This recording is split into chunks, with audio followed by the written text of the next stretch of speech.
Well, we sell anything that'll make money here. Is it hot enough for you? No, I love this weather when I'm on my boat. It's a small boat. It only holds 5 women and 6 cases of beer. Okay.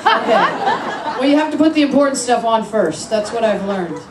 Anyway, as the sun goes down and the fog rolls in, this is you know, actually I was in a boat one time when the fog was coming in, the sun was going down, the tide was going out, the wind was coming up, and I had a girlfriend of mine trying to get the boat to the dock so that with my keys in my hand, I could, while she steered up, I could get running and take a leap and get onto the dock because, you know, the wind is blowing and the tide is going and the sun's going down and the fog's rolling in. It's getting cold out there. It's time to get off the boat.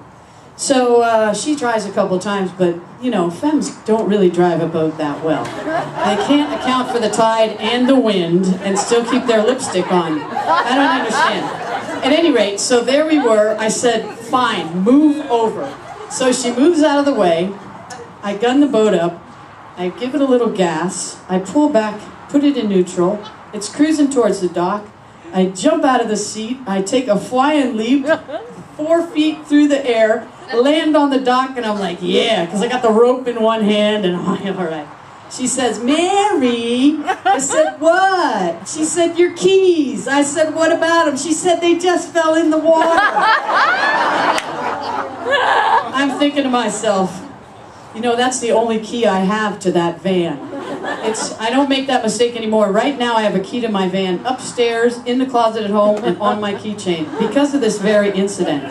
So I just want to remind you that the sun was going down, now it's down. The fog is coming in, the wind is blowing, and the tide is still going out, and I've got to get in the freaking water. And so I go to the end of the dock, and I try to figure where I was, and I get in the water, and it is cold.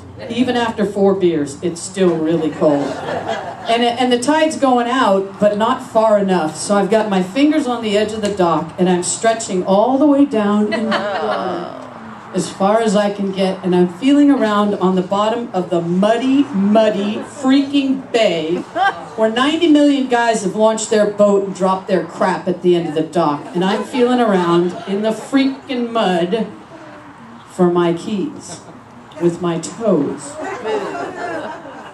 And I'm feeling around, all of a sudden I feel something and I go, God bless my mother for giving me that keychain.